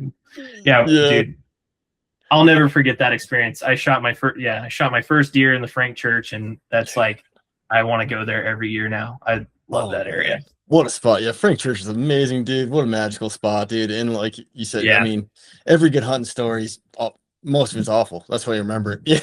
Yeah, like a lot of it, I mean, maybe not most of it, but a lot of it, it's like, I mean, most of the time you're hunting, it's like snowing and blowing, and it's hard to get out of like a warm sleeping bag to go, hunt at, crack of dawn or a little before, because you want to get up before sunlight. And it's a lot of work, man. Like people watch these outdoor channel stuff and they're like, like do that whispering thing, like, yeah, I see him, he's right here. Like they're in a tree stand or something typically, or in some kind of blind, and they get this giant whitetail that pops out, and it's cool. I like watching that stuff too, but man, on public land out in the Northwest, it's never like that, dude. Never how it goes down. I remember on that same hunt too, like day one, we got our camp set up, and first day of hunting, we go out and we get all the way up to this glassing knob that's like 3,000 feet up. And I'm just like, God, this sucks. I'm gassed, but I'm here. I'm enjoying it. I can't go home. Like, I don't want to go home. Yeah. But I'm here, and I'm really trying not to disappoint my two friends who are like super in shape, and they're just like having the time of their life. Dude. In their element. My buddy John like went all the way up he got to the glassing knob like 2 hours before the three of us did. And he set up a whole like tarp and like a little mini just like day camp thing, and he's just up there having the time of his life. But we're like, okay, we need to go get back to camp and my other two buddies are like, they split off and go back down the trail that we came up. My buddy John's like, you want to run this ridge? Or no, he goes, I'm going to run this ridge. I'm like, oh, John, I'll just go with you. And he's like, oh, okay. And I'm like, all right, sweet. I'm going to go here with John. It's going to be cool. Well, that boy is built for the mountains. And we're going down into this burn, and we see a deer. And I set up on this deer, and I'm like, I'm not comfortable with the shot. It was at like 550 yards or something like that. And like, there was through a bunch of like matchstick. So like, I just wasn't comfortable. I didn't really have a good shooting window. So I backed off the deer, packed up. Well, we weren't paying attention to the time. We had like 45 minutes till dark. Oh. And we're still like 3 miles away from camp. We're 3,000 feet high in the air. So my buddy John's like, all right, we got to get a boogie. And so we're running this ridge, and we're just trying to find a finger to cut down and get back to camp. And we weren't paying attention to the topo for most of it. And it's like dark and snowing out, and I'm slipping all over the place. So if you've ever been to the Frank Church, it's a lot of shale. Like, it's just like loose rock. And like, when you've got like 40 pounds on like or like less than that, even for your day pack, or even if you're just walking on it, you're slipping down there. I think at one point I fell down like 10 feet and had to stop myself with like I threw my pack in front of my legs to stop myself. And then my buddy John's like, you all right? And I was like, yeah. And he's like, all right, well, we got to keep going over here. And he's waiting for me at one part of the ridge, and it's pitch black, and he's got his headlamp on. And I remember he gave me the craziest pep talk. He said, all right, man, this part's really going to suck. I don't want you to complain. We got to get down the mountain. I'm just going to tell you right now, this part is going to be shitty. And I'm like, oh, okay. And then so we start going down, and we're like walking. This turned into like walking down a double black diamond ski hill. Like, there was no finger to go down. We ended up cutting over to like somewhat of a finger, but then we kept having to crest over these fingers, and it's like 10 o'clock at night, and we're trying to go down there, and my body is like shutting down, and John's like 100 yards ahead of me, and I'm like, John, and he's like, what? And I'm like, I can't move my legs. I don't have any water. I'm just like complaining. And then like, finally we like take a break, and he's like, hey man, he gives me some water, and he's like, and I'm like, dude, this sucks. I don't know if I can do this. And he's like, well, you got to get down the mountain, man. No one's coming to save you. And I'm just like, and that kept replaying through my head. I was like, dang, no one is coming to save me. I either stay up here and sleep up here and go down in the morning, or I just go down and like just go to camp with him. So, dude, we made it down that whole thing. We didn't have a finger to walk down. We just walked straight down the hill and just mountain goated down essentially a cliff. And I kept falling into these like, I was gonna say like kind of like boulder patch to like big rock and trying to get a foothold as you're going down steep as shit. Dude, it was so bad. And like on top of that, I couldn't see like 10 feet in front of me. Like in my headlamp, I'm already having to change batteries because like it already like it was on in my backpack, and I'm just dude, bunch of rookie mistakes. And like, dude, we've all been there, man. Yeah, and if you're gonna like, I don't know, I'll just say this openly. If you're gonna go to the Frank, like it is, I don't know, I think it is the best time you can have. I think obviously being physically fit is awesome, but you do need to be physically fit to get into the Frank. But I also feel like it is, even if you're not, like just challenge yourself and do it. I did that when I was 260 pounds. Like I lasted the whole week. That is one of my first like backcountry hunt. I'm glad I made it through the whole thing and I didn't quit. Like, and like everyone tagged out on deer. Everyone had a really good time. Everyone had, we all went through like sucky times. It rained and snowed and it was sunny. That place will live in my brain for a really, really long time. That is like one of my favorite hunts. I don't think I'll ever forget that. Yeah. No, man. And that ties into one of my professors told me in college, and he's an outdoorsman. Dr. Roger Norris Tall is the fellow's name at University of Montana Western. And he just a wild animal, man. And he showed me this video of him camping on the beach near like the Bering Sea in Alaska. And he was a professor in Alaska for a long time. He might have been a dean of one of the universities up there. And dude was just an adventurer, like the most adventurous dude I ever met in my life. Just awesome guy. And he shows me this video of him camped out on the beach during the Bering Sea, I think it's like in the Strait of the Bering Sea or whatever. And the wind is howling, just nuts. And all in the background, there's tents flying and gear and people trying to chase it down, just kind of chaos. And he's laughing in the video. And then it kind of pans to him and he just gives like a thumbs up. He's like, that's the best day of my life, Barrett. He's like, I will Yeah, never forget that day. It was amazing. He's like, those good days, man, they all just kind of blend together. He's like, those ass kickers that are just really testing you, man, those are the best days on earth, really make you feel alive. He's like, those are the days you need to go out and find. You need to test yourself on those days. They're the best. I was like, and you're right, man. dude. Just like the Frank Church story, like you'll never forget it, man. No, and like I use that experience as like, okay, I can hunt anywhere. I can go Yeah. anywhere and do this now. Like, and I'm not afraid of anything anymore. Like I hunt by myself for the most part. And I prefer to hunt with people because I'm very codependent in that. Like I love hanging out with people, but I also Oh just don't have yeah. the same schedule as most of my friends. So I'm also just like find myself going alone and like I just go now. It's like I park my truck and I'm like, there's a ridge I want to get to. It's gonna suck. It's freaking 900 feet up or 1,000 feet up. All right, here we go. And like the other day, took my dog down to go set up cameras in this wallow, and I walked all the way down there. It's an 800-foot drop into this wallow that I found while I was shed hunting 2 months ago, and someone already beat me to it and put a camera there. So I'm already like in my mind, I'm like, dang, I just did that all for nothing. Yeah. But then I'm like, you know what? No, I didn't do that all for nothing. I got a good hike out of it, and I got to walk back up this shitty finger, and I feel like that finger also just kicked me while I was down because I was just climbing over all this matchstick logs and stuff, and I'm just like, man, I could complain, but this is just it, and this will never compare to my night with John in the Frank Church Wilderness, where I was pretty much thought I might have just got myself in a real dangerous situation that someone may need to help me get out, but no one's going to come help me. So Dude, it was, absolutely, man. Well, yeah, God, I think it's some musician on Joe Rogan, I think had quoted this or said it best, where he's like, on your to-do list once in a while, you should have "Don't die today" on it. Yeah, because that yeah, really, I mean, that's how you connect more with life, is doing something that's pretty damn difficult that could, end your days, like whether it's surfing in a shark infested waters or whatever you might be doing, because I think that's what that guy was yeah, doing, was surfing where there's a bunch of dude, sharks. that, yeah, yeah, I can't afford to die. My family can't afford it, but I need to put myself in those situations to truly live now. Like it's Totally. so weird because if my heart now, it's like when I'm hunting, like if my heart's not like, if I just didn't climb 1,000 feet up or anything like that, my heart's not beating out of my chest. I'm like, I didn't get a good, like if I just spent a day like hunting or something like that and I didn't, and I just sat in the truck for most of the day, I actually kind of go home feeling like shit. Like, yeah, there's a Same. reason I didn't see Yeah, there's a reason I didn't see animals because I was lazy today. Yep. And and Yeah, it's like, but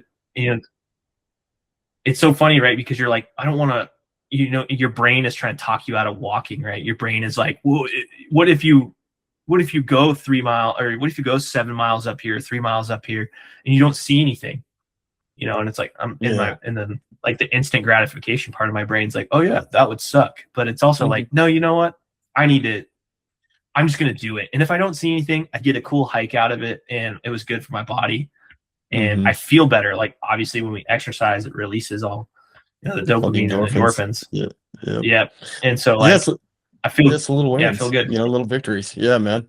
Well, shoot, I Yeah, keep talking all evening, my friend, but I'm gonna have to let you go because I gotta cut out for some dinner and stuff and get ready for oh, work tomorrow. But um, 100%, dude, man. we definitely gotta do a round two, man. I appreciate all the stuff you're doing. Keep putting out the great videos, and we'll just keep fighting the good fight, man, and do what we can to support it and keep these beautiful places sacred like they deserve to be. Yeah, I mean, dude, like beautifully said. I mean, everyone deserves to be in this fight to wrap this up, right? Like you don't have Yeah. to hunt, you don't have to fish. These places, this is your battle whether you like it or not. Like if you're choosing to just stay out of it because you don't know enough, or you feel like your focus, you don't want to create the anxiety or fear, or anything like that. It's not about creating that. It is just speaking up for these places that don't have a voice. We are the only people who can defend it. And if we don't, the people that are against us, are unfortunately our federal government, doesn't they have other plans for these places. They're not telling you, and that's a fact.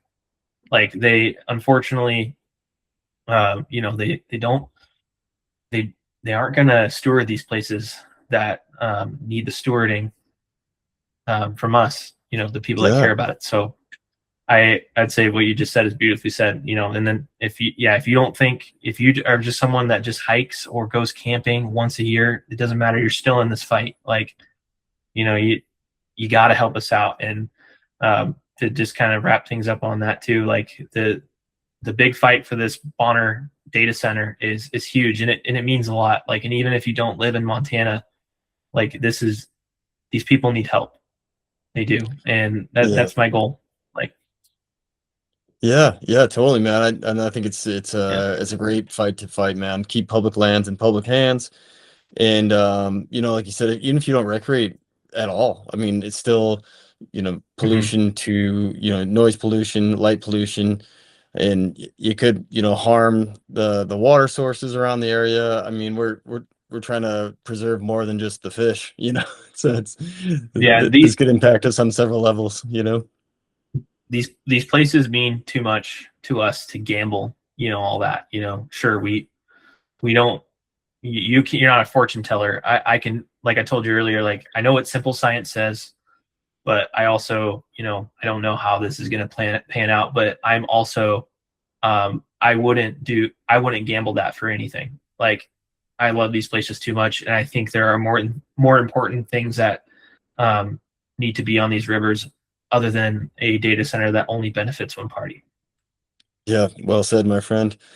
Well, thanks, Yeah. Lucas. I appreciate your time, man. I appreciate the fight you're fighting. And dude, we'll do a second one for sure, man. I gotta get you in the airstream. Yeah, dude, I'm gonna get out there. I'll take you fishing. We'll go, or Oh, you'll take dude. me fishing. You know the area, Oh but yeah, yeah, we'll that's we'll go true. fishing, do something fun. Yeah, I got a Yeah. raft, man. I got a boat, so yeah, we'll go do it, man. We'll hit the river and stuff. It'll be great. All right, later, Gator. Later, man. See ya.